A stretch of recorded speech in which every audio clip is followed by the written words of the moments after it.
ကြောင်းစီလျော်စွာရှင်းပြလိုက်ပြီးတာနဲ့ဖုန်ကြီးရဟန်းတွေပေါ်မှာကြီးညိုလေးစားတက်တဲ့မနူဟာဘီရင်ကြီးကဗျဝင်းနဲ့ပြတ်တာကိုခွင့်လွှတ်ပေးနိုင်ပြီးတော့သူဝနာဘူမိတထုံပြည်ကိုကာကွယ်စောင့်ရှောက်ပေးဖို့အတွက်လူစွမ်းကောင်းစစ်တီတွေအဖြစ်ချီးမြှောက်ပေးမယ်ဆိုပြီးတိုင်ပင်လိုက်ကြပါတယ်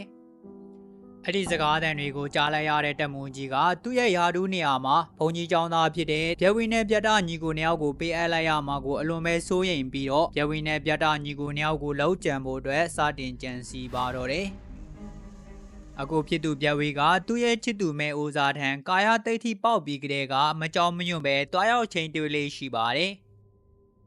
အဲ့ဒီသတင်းတွေကိုတက်မူကြီးသိသွားတဲ့အခါမှာတော့တက်မူကြီးဟာမြို့ဝမင်းကိုအကြက်ကင်ပြီးတော့မြို့ဝမင်းရဲ့သမီးတော်လေးမဲအိုစာကိုအတုံးချပြီးဗျဝေးကိုရအောင်ဖမ်းမယ်ဆိုပြီးတော့တိုင်ပင်လိုက်ပါတယ်မြို့ဝမင်းကြီးကတက်မူကြီးရဲ့တစုထိုးတစောက်ကန်လောက်တဲ့အကျင့်တွေကိုကြောက်ရွံ့ပြီးတော့အကြံစီကိုလက်ခံပေးလိုက်ရပါတယ်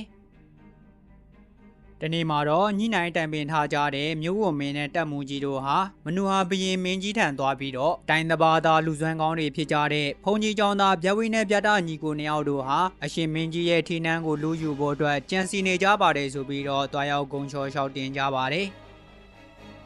အဲ့ဒါနဲ့မနူဟာဘရင်ကြီးကဘရင်ကြီးရဲ့လုံခြုံရေးနဲ့ထီနန်းကိုကာကွယ်စောင့်ရှောက်ပေးဖို့အတွက်တက်မူကြီးကိုလုံပိုင်ခွင့်နဲ့တာဝန်အပြည့်အဝပေးအပ်ထားလိုက်ပါတယ်